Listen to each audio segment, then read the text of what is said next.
नमस्कार, news blast में आप सभी का बहुत स्वागत है और आपके साथ मैं दीपा बार। फिलहाल चलिए खबरों की तरफ आगे बढ़ते हैं। बिहार में 15 मई तक लॉकडाउन का ऐलान हो गया है। खुद मुख्यमंत्री नीतीश कुमार ने इसका ऐलान कर दिया है। बिहार में 15 मई वो तारीख जब तक लॉकडाउन रहेगा। कोरोना संकट के चलते लॉकडाउन लगाया गया। सीएम नीतीश कुमार ने लॉकडाउन का ऐलान किया है। आपको याद होगा, अभी हाल ही में पटना हाईकोर्ट ने भी कहा था, सरकार से पूछा था कि क्या बिहार की सरकार लॉकडाउन लगा रही है या फिर नहीं। अभी बड़ी खबर सामने है, बिहार में भी हालात बेहद खराब होते जा रहे हैं और इसीलिए 15 मई तक के लिए लॉकडाउन का ऐलान कर दिया गया है। कोरोना संकट के लिए और कोरोना संकट के बीच ये फैसला लेना बिहार की सरकार के लिए जरूरी भी हो गया था। लगातार मामले बढ़ रहे हैं और बार बार ये कहा भी गया कि लॉकडाउन की स्थिति बन सकती है। लोगों से लापरवाही ना बरतने की अपील भी की गई और साफ तौर से बिहार की सरकार के द्वारा कहा भी जा रहा है कि लॉकडाउन लगाना आवश्यक इसलिए भी हो गया था क्योंकि लोगों की लापरवाही खत्म नहीं हो रही है।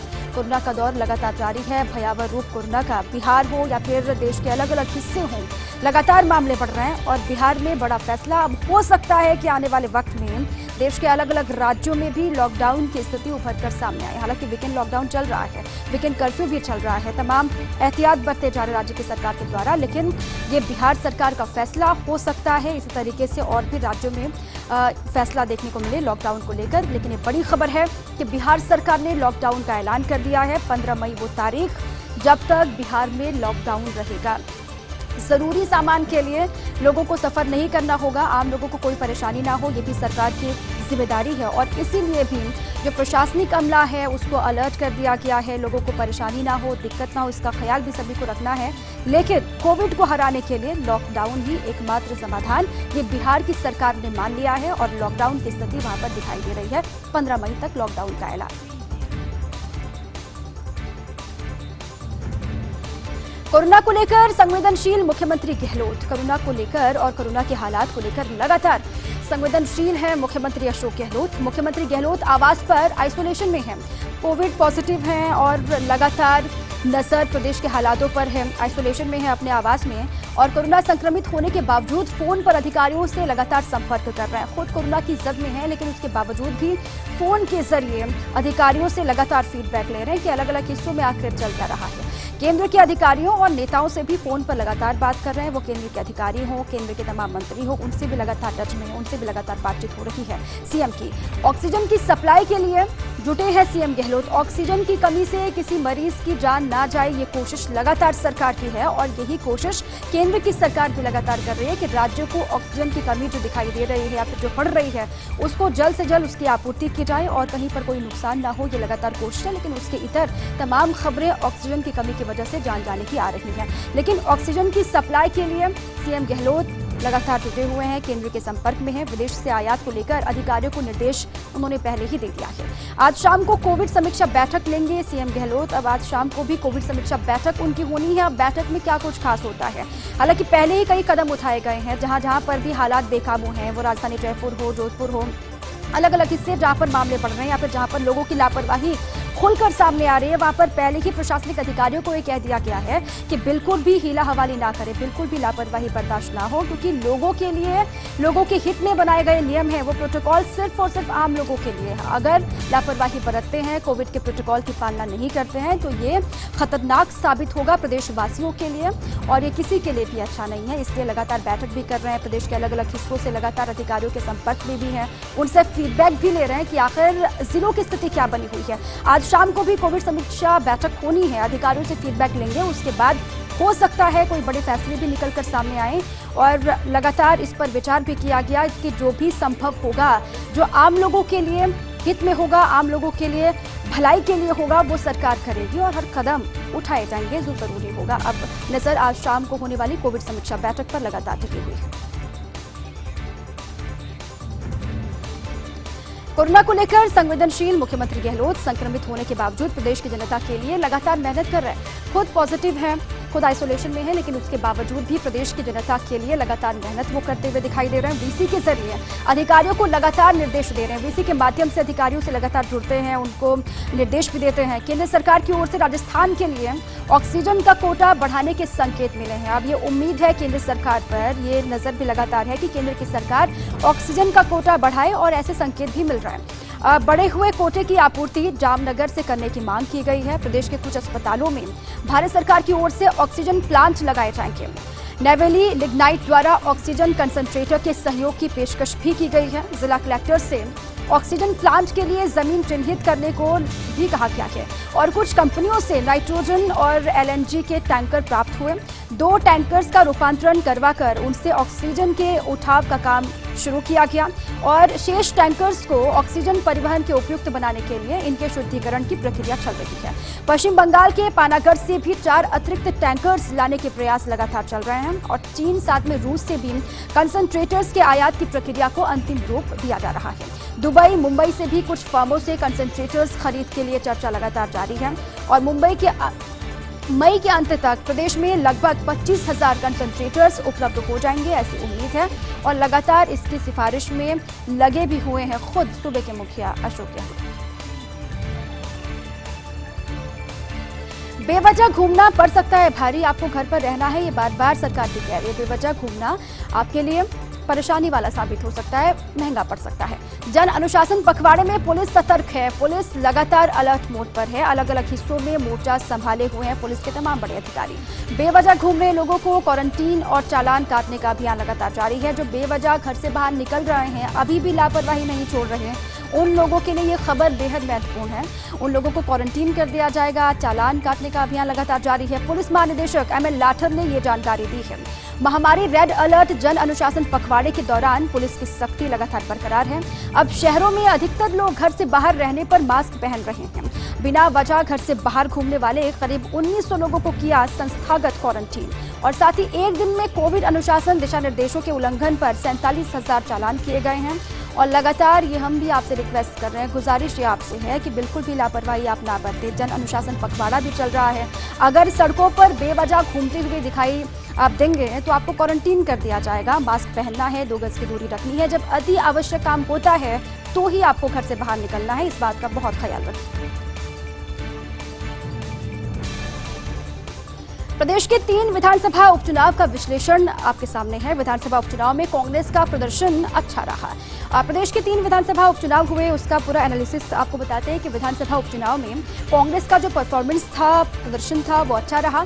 भाजपा को 2 सीटों पर 1.5 गुना से अधिक मार्जिन से मात दी कांग्रेस ने और साथ ही दूसरी ओर राजसमंद में भी हार के बावजूद कांग्रेस हुई मजबूत। अब ये कहा भी जा रहा है कि राजसमंद में भले ही बीजेपी की जीत हुई हो, लेकिन कांग्रेस हार के बावजूद भी मजबूती के साथ खड़ी दिखाई दे रही है।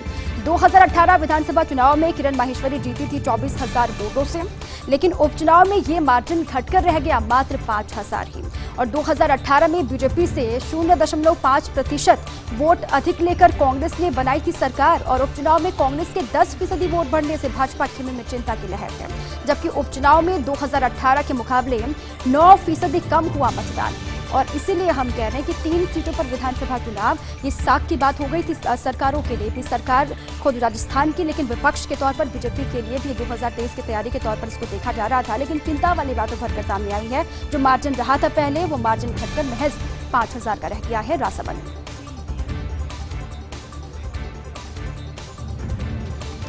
कांग्रेस का अब वल्लभनगर पर फोकस है। कांग्रेस का लगातार फोकस अब वल्लभनगर पर हो गया है। 3 विधानसभा उपचुनाव में कांग्रेस का शानदार परफॉर्मेंस रहा।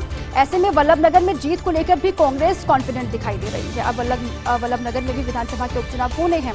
अब अभी 3 सीटों पर विधानसभा के उपचुनाव हुए, वहां पर अच्छा परफॉर्मेंस रहा कांग्रेस का और इसीलिए भी कॉन्फिडेंस है कि जीतेंगे और कॉन्फिडेंट कांग्रेस के तमाम दिग्गज दिखाई दे रहे हैं वल्लभनगर में। अगले 2 महीने में कभी भी हो सकते हैं यहाँ पर चुनाव। ये खबर है कि अगले 2 महीने में कभी भी चुनाव का ऐलान हो सकता है, चुनाव करवाए जा सकते हैं।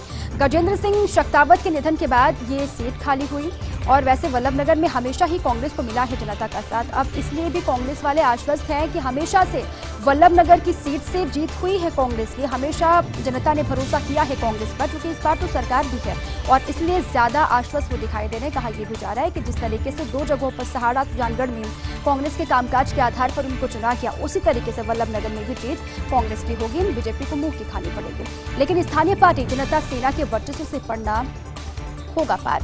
लेकिन जो स्थानीय पार्टी है जनता सेना, वो भी वहां पर एक्टिव है, उसके वर्चस्व से भी पार पाना कहीं ना कहीं मुश्किल वाला हो सकता है कांग्रेस के लिए।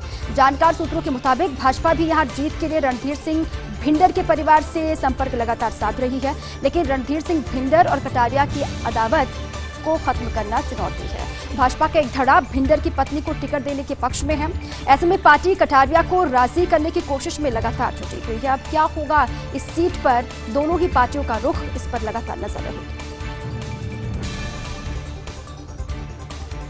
सरकार की नजर में रहेगा कोविड मरीजों का ट्रीटमेंट। जी हां, सरकार की नजर लगातार है कि कोविड मरीजों का ट्रीटमेंट किस तरीके से हो रहा है। अब और भी पुख्ता तरीके से इस पर लगातार नजर होगी। प्रदेश भर के कोरोना मरीजों की मॉनिटरिंग की बड़ी व्यवस्था की गई है। प्रदेश भर के जो कोरोना मरीज हैं, कोविड से संक्रमित हैं, उनकी मॉनिटरिंग की बड़ी व्यवस्था की गई है। मेडिकल कॉलेज से अटैच अस्पतालों में लगे सीसीटीवी में से मॉनिटरिंग होगी और चिकित्सा मंत्री से लेकर अन्य आलाधिकारी मॉनिटरिंग कर सकेंगे।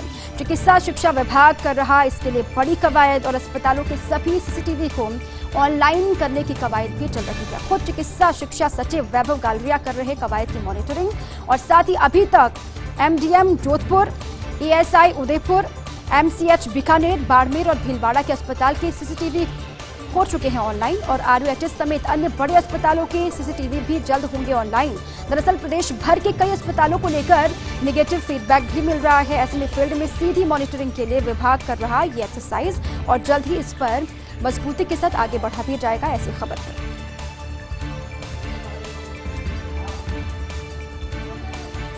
अब देश में 3 वैक्सीन मौजूद है। कोई भी वैक्सीन लगवाइए, तीनों ही सुरक्षा कवच हैं। अब देश में 3 वैक्सीन मौजूद है। पहले 2 की तस्वीर थी, अब 3 वैक्सीन सामने हैं। कोई भी वैक्सीन आप लगवा लीजिए, तीनों ही सुरक्षित है, तीनों ही सुरक्षा कवच है आपके लिए।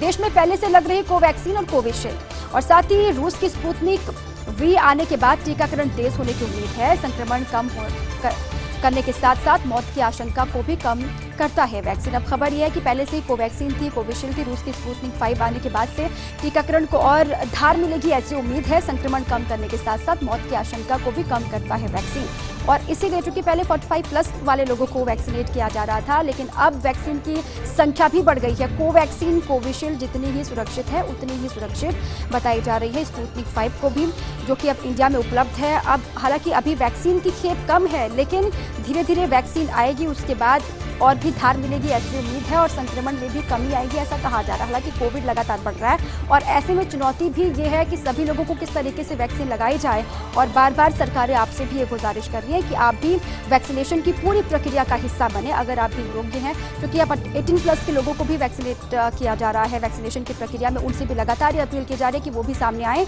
और वैक्सीन लगवाएं, क्योंकि अब तीन वैक्सीन सामने हैं। कोई भी वैक्सीन आप लगवा सकते हैं, तीनों ही सुरक्षा कवच है सभी के लिए, कोविड से बचाने में फायदेमंद है। कोरोना से निपटने के लिए राजस्थान हाईकोर्ट ने दिए सख्त निर्देश। कोरोना से कैसे निपटना है इसको लेकर भी लगातार सरकार की तैयारी है और कोरोना से निपटने के लिए राजस्थान हाईकोर्ट ने सख्त निर्देश दिए हैं। सीजे इंद्रजीत महंती और जस्टिस विनीत माथुर की खंडपीठ ने निर्देश दिए हैं। समाजसेवी सुरेंद्र जैन की जनहित याचिका पर सख्त निर्देश दिए गए हैं। अधिवक्ता कर्मेंद्र सिंह सिसोदिया ने की सुरेंद्र जैन की ओर से पैरवी और साथ ही केंद्र और राज्य सरकार को हाईकोर्ट ने नोटिस जारी किए हैं। महात्मा गांधी अस्पताल की नई बिल्डिंग को तुरंत प्रभाव से शुरू करने के निर्देश दे दिए गए हैं। विधिवत उद्घाटन के चक्कर में शुरू नहीं हो पाई थी अस्पताल की नई बिल्डिंग, लेकिन अब ये साफ तौर से कह दिया गया है कि महात्मा गांधी अस्पताल की नई बिल्डिंग को जल्द से जल्द शुरू करें, इसके निर्देश हाईकोर्ट की तरफ से दे दिए गए हैं। अभी तक विधिवत उद्घाटन होगा इसी का इंतजार किया जा रहा था और इसी चक्कर में शुरू नहीं हो पाई थी अस्पताल की नई बिल्डिंग। ऑनलाइन पोर्टल को सुचारू रूप से संचालित करने के निर्देश भी दिए गए हैं और कोरोना की टेस्टिंग रिपोर्ट जल्द से जल्द आने के लिए आग्रह किया गया था। अधिवक्ता कर्मेंद्र सिंह के अलावा शेखर मेवाड़ा और मनीष बोहरा ने भी इसकी पैरवी की।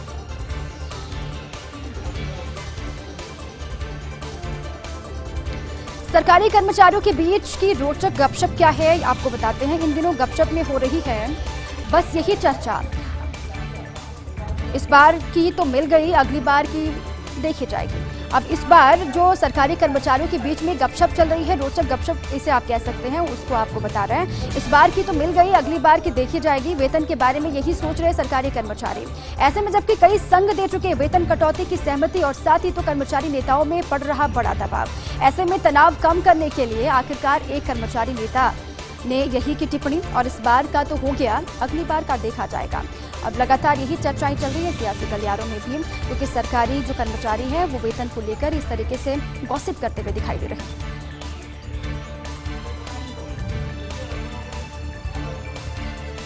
21 निजी अस्पतालों का कोविड ट्रीटमेंट से पत्ता कट हो चुका है। 21 निजी अस्पतालों का कोविड ट्रीटमेंट से पत्ता कट। राजधानी में कोविड मैनेजमेंट में जुटे चिकित्सा विभाग का बड़ा कदम।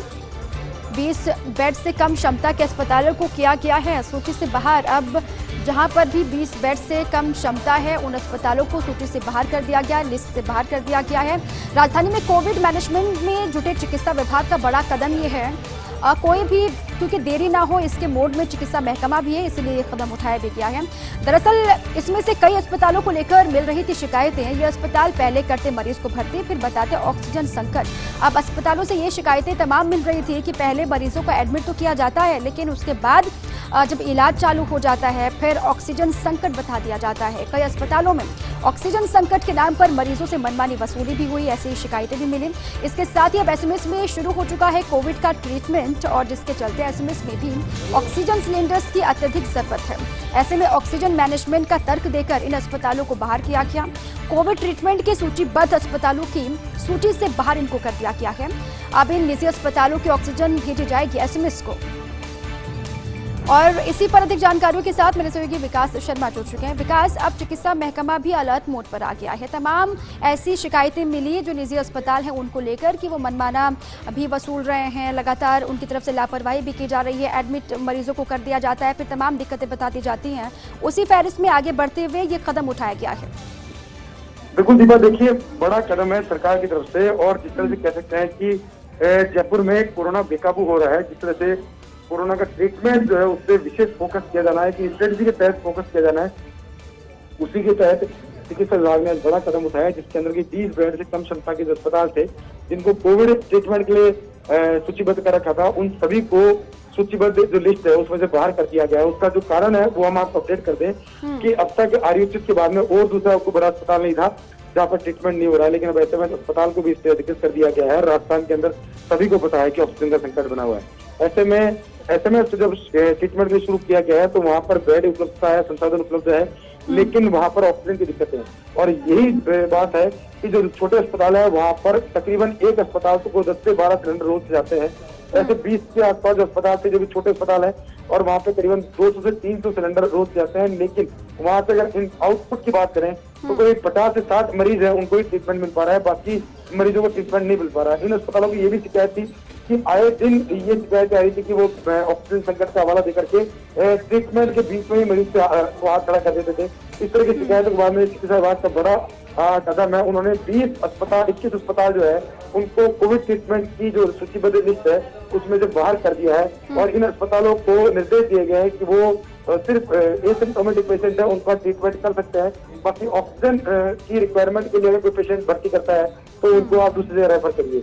और ये जो अस्पताल जो है जिनका कोटा कैंसिल किया गया है, इनका जो कोटा है ऑक्सीजन का वो सीधा एसएमएस को ट्रांसफर किया जाएगा और एसएमएस के अंदर जो बेड क्षमता है वो बढ़ाई जाएगी। जी विकास, ये कदम तो उठा लिया गया, लेकिन कब से ये होगा? क्योंकि अभी भी मरीज हो सकता है वहाँ पर जा रहे हो। ये 21 निजी अस्पताल है वो कौन कौन से हैं, कोई जानकारी इनको लेकर?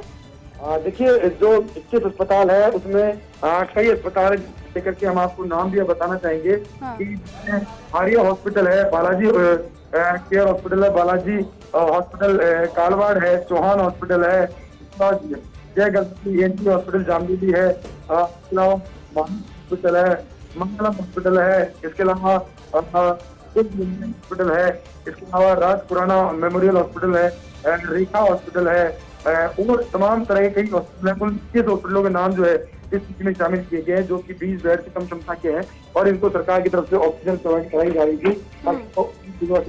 लेकिन इनका आउटपुट था जो इतना नहीं मिल पा रहा था, इसलिए अब इनका हम जो वो इनकी जगह पर हम एसएमएस को निश्चित किया गया, एसएमएस को सुधार किया जाएगा इस ऑक्सीजन के कोटे। लेकिन विकास, चूंकि इन जो भी निजी अस्पताल जहां से तमाम शिकायतें आई थी, इनके लिए क्या कुछ बातों का ख्याल रखा गया या फिर क्या शिकायतें मिली हैं जो अमूमन एक जैसी हैं हर अस्पताल से, उसके बाद ये फैसला लिया गया? अगर इसके बारे में जानकारी मिल पाए तो जो दर्शक होंगे या फिर जो परिजन हैं वो भी देख रहे हैं, उनको भी आइडिया मिल जाएगा किस तरीके से निजी अस्पताल उनको ठगते हैं या फिर लूटते हैं। बहुत स्पष्ट उदाहरण एक आपको देना चाहेंगे कि जब कोरोना पहली बार आया था, पहली वेव थी, तब निजी अस्पतालों ने कोविड मरीजों का ट्रीटमेंट करने से सीधे तौर पर हाथ पीछे खींच लिए थे। एक साल गुजरार, एक साल बाद में अब कोरोना के मरीजों को सामान्य तरीके से जब सरकारी अस्पताल के अंदर ट्रीट किया जाने लगा, प्रेशर के अंदर ट्रीट किया जाने लगा, तो अब और जो निजी अस्पताल है उनकी जो राजस्व है उस पर उसका सीधा प्रभाव पड़ने लगा। तो अब निजी अस्पतालों ने भी देखा कि कोविड का ट्रीटमेंट करना जरूरी है और इसी को देखते हुए उन्होंने कोविड ट्रीटमेंट शुरू किया। और उसका हालात ये देख सकते हैं कि सारे जितने भी निजी अस्पताल है, बड़े अस्पताल जो भी है, वो सारी पैक पड़े हैं कोरोना के और बढ़ने के चलते।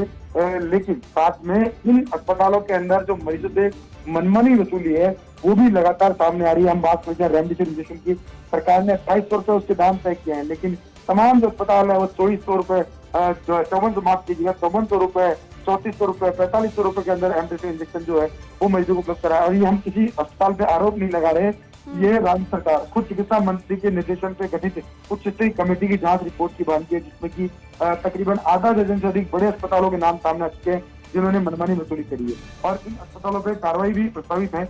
लेकिन ये जो तमाम जो चीजें हैं और ये जो चीजें सामने आ रही है कि अस्पतालों में किस तरह से मनमर्जी हो रही है, उनको देखते हुए सरकार ने अब धीरे धीरे उन पर विजिलेंस शुरू कर दी है। साथ में देखा जा रहा है कि किस तरह सरकारी तंत्र को इतना सुदृढ़ किया जाए कि उनको जो जरूरतमंद मरीज है उनको सरकारी अस्पतालों में सरकारी सुविधाओं के अंदर उनको ट्रीटमेंट किया जाए।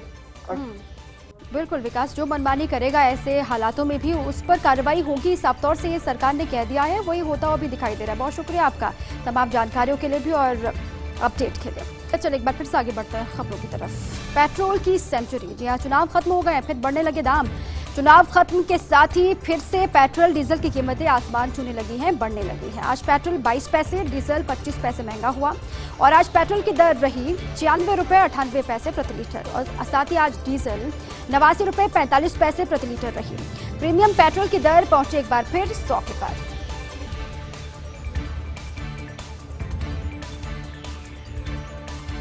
और इसके साथ ही न्यूज ब्लास्ट में अभी के लिए बस इतना ही। खबरें लगातार जारी हैं, आप रहिए फर्स्ट इंडिया के साथ।